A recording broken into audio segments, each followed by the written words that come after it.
Shri Gayatri tours and travels Chardham yatra complete travel plan.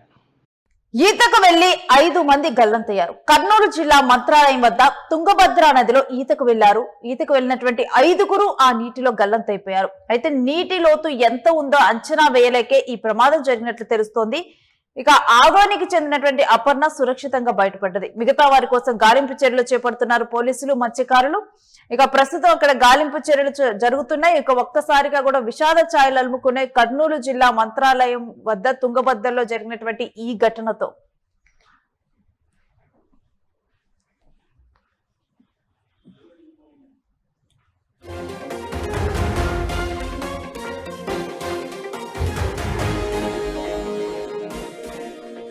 ఇక ఈ అంశం గురించినటువంటి డీటెయిల్స్ మా ప్రతినిధి మల్లికార్జున్ అడిగి తెలుసుకుందాం. ఎస్ మల్లికార్జున్, తుంగభద్ర నదిలో జరిగినటువంటి ఈ ఘటన గురించినటువంటి డీటెయిల్స్ ఏంటి? జనరల్ గా కూడా అందరూ కూడా అంటే అక్కడ ఈతకు వెళ్తారా లేకపోతే ఏంటి? మంత్రాలయంలో కూడా బంధువుల ఇంట్లో జరిగేటువంటి సత్యనారాయణ స్వామి పూజకి హాజరయ్యారు హైదరాబాద్ చెందినటువంటి కొంతమంది వ్యక్తులు అని చెప్పవచ్చు. ఈ క్రమంలో కూడా పూజ అయిపోయిన తర్వాత సమీపంలో ఉన్నటువంటి తుంగభద్ర నదికి వెళ్లారు అక్కడ స్నానం చేసేందుకు. ఈ క్రమంలో కూడా లోతు అంచనా వెళ్ళకపోయారు. క్రమంగా కూడా లోతు పెరుగుతున్న నేపథ్యంలో కూడా ఒకరినొకరు కూడా అక్కడ నీట మునిగి కొట్టుకుపోయినటువంటి పరిస్థితి ఉంది. ఈ ప్రమాదం నుంచి కూడా అపర్ణ అనే మహిళ సురక్షితంగా బయటపడగా కూడా ఈ 5 మంది కూడా గల్లంతైనటువంటి పరిస్థితిని మనం చూస్తున్నాం. సాధారణంగా కూడా నీటిలో ప్రవాహం ఎక్కువ ఉన్నప్పుడు ఆ దగ్గరికి వెళ్ళకూడదు. కాకపోతే వీరికి ఎంత లోతు ఉంది, ఎక్కడికి వెళ్తే ప్రమాదం అనే విషయం ఇక్కడ కార్యం చూసుకున్న తర్వాత పూజ అనంతరం కూడా అక్కడికి వెళ్లి సరదాగా గడుపుదామని చెప్పి ఆలోచనతో కూడా 5గురు వెళ్లారని మనం చెప్పవచ్చు. హైదరాబాద్ కు చెందినటువంటి యువన్ చంద్ర, అదేవిధంగా సతీష్, మంత్రాలయం చెందినటువంటి రాఘవేంద్రతో పాటుగా దాన్ని నిర్వహణకు చెందినటువంటి సంధ్య, అంటే మొత్తం 5 మంది గల్లంతైనటువంటి పరిస్థితి ఉంది. కాబట్టి పూర్తి స్థాయిలో వీరిని కాపాడడానికి కూడా రెస్క్యూ టీం ఇప్పుడు సాయంత్రం నుంచి కూడా ప్రయత్నం చేస్తుంది. కానీ ఇంతవరకు వారి ఆచూకీ లభించలేదు. వారు ఏ ప్రాంతానికి కొట్టుకు వెళ్లారనేది కూడా తెలియడం లేదు. పూర్తి స్థాయి గజ ఈతగాళ్లతో కూడా సమీప ప్రాంతంలో ఉన్నటువంటి ఆ ప్రాంతంలో కూడా పోలీస్ అధికారులు అక్కడికి చేరుకొని గజ ఈతగాళ్లతో వారి కోసం అయితే సర్చింగ్ అయితే మొదలు పెట్టారని చెప్పవచ్చు. ప్రస్తుతం చీకటి పడింది కాబట్టి సర్చింగ్ అనేది చాలా జరగడం లేదు. మరి ఉదయం సర్చింగ్ చేస్తామని చెప్పేసి కూడా అధికారులు చెప్తున్నటువంటి పరిస్థితి ఉంది. కాబట్టి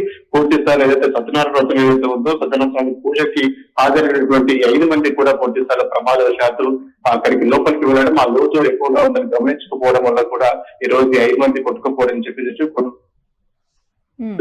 అయితే వీరికి సంబంధించినటువంటి వివరాలు ఏమని తెలుసా మల్లికార్జున్? వీళ్ళంతా ఏ వయసు వాళ్ళు, ఏంటి? మనం హైదరాబాద్ చెందినటువంటి యువన్ చంద్ర పూర్తి స్థాయిలో 5 సంవత్సరాలు, సతీష్ కి 35 సంవత్సరాలు, అదేవిధంగా మన మంత్రాలయం చెందినటువంటి రాఘవేంద్రకు కూడా 25 సంవత్సరాలు తెలుస్తుంది. ధనుకు వచ్చేసి 23 సంవత్సరాలు, పొరవకుండా చెందినటువంటి సంధ్యకు కూడా 22 సంవత్సరాలు తెలుస్తోంది. కాబట్టి పూర్తి స్థాయి 5 సంవత్సరాల బాబు ఉన్నాడు. ఈ నేపథ్యంలో కూడా మరి సతీష్ కూడా 35 సంవత్సరాలు చెప్పవచ్చు. పూర్తి స్థాయిలో కూడా ఒక పిల్లవాడు, అదేవిధంగా 3 పెద్దవారుగా ఉన్నారు. ఈ నేపథ్యంలో కూడా వీరందరూ కూడా ప్రమాదవశాత్తు ఒక లోతుని అంచనా వేయలేకపోయారు. కొంతవరకు వెళ్ళేసి అక్కడ ఫోటోలు దిగిన తర్వాత కూడా పూర్తి స్థాయిలో ఇంకొంచెం లోపలికి వెళ్లేందుకు ప్రయత్నించారు. ఈ క్రమంలోనే ప్రవాహం చాలా ఎక్కువగా ఉంటుంది. అందుకని తుంగభద్ర నది చాలా ఎక్కువ లోతుగాను, లేకపోతే నీటి ప్రవాహం కూడా అధికంగా ఉంటుంది. ఈ క్రమంలో కూడా వారికి అక్కడికి వెళ్తే ప్రమాదం ముంచుకొస్తుందని గ్రహించలేకపోయారు. ఎందుకంటే ఇతర ప్రాంతాలకు చెందినటువంటి వ్యక్తులు కాబట్టి ఆ ప్రాంతంలో ఎక్కడికి వెళ్తే ప్రమాదం ఉంటుంది, ఎక్కడ సేఫ్ గా ఉంటుంది అన్నది గ్రహించలేకపోవడం వల్లనే ఈ రోజు ఈ 5 మంది కూడా మిస్ అయినటువంటి పరిస్థితి ఉంది. అయితే అపర్ణ కూడా వారితో పాటు వెళ్ళారు. ఆగ్రహం చెందిన అపర్ణ కూడా వీరితో పాటు కూడా ఈతకొన్నటువంటి పరిస్థితి ఉంది. కానీ అపర్ణ ఒడ్డుకు ఇలా తప్పించుకుని వచ్చిన క్రమంలో కూడా మిగతా 5 మంది కూడా బయటికి రాలేకపోయారనే చెప్పాలి. Right, thanks for the details Mallikarjun.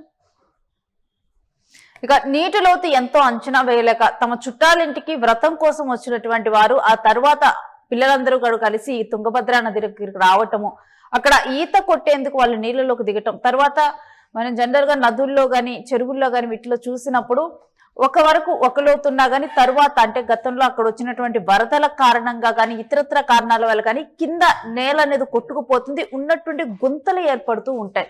ఈ విషయం తెలియనటువంటి వారు నీళ్లలోకి దిగుతారు. కొంతవరకు బాగానే ఉంది కదా, నీళ్లు ఎక్కువ రావట్లేదు కదా అనుకుంటారు. ఇంకొక అడుగు వేయంగానే పీకల్లోతు గుంత ఉండి ఆ గుంతలో కూరిపోతూ ఉంటారు. అందుకని నీళ్ల విషయంలో ఎప్పుడు జాగ్రత్తగా ఉండాలి. నీళ్లలోకి అంటే అక్కడ తెలిసి తెలియకుండా కూడా నీళ్లలోకి దిగకూడదు. తెలిసినటువంటి ప్రాంతాల్లో మాత్రమే వాళ్ళకి అనుభవం ఉన్నటువంటి ప్రాంతాల్లో మాత్రమే ఈతగాళ్ళు కూడా వెళ్తారు తప్పితే ఎక్కడ పడితే అక్కడ నీళ్ళల్లో దిగకపోవటానికి ఇవే కారణాలుగా ఉంటాయి. అయితే ఇక్కడ అనుకోని దుర్ఘటన చోటు చేసుకుంది. వ్రతానికి వెళ్ళొస్తారు అనుకున్నటువంటి పిల్లలు ఈ విధంగా కూడా దుర్మరణం పాలయ్యారు. ఆ తల్లిదండ్రులు గుండెలవసేలా రోధిస్తున్నారు. ఒక్కసారిగా ఈ ఘటనతో విషాద ఛాయలు అలుముకున్నాయి.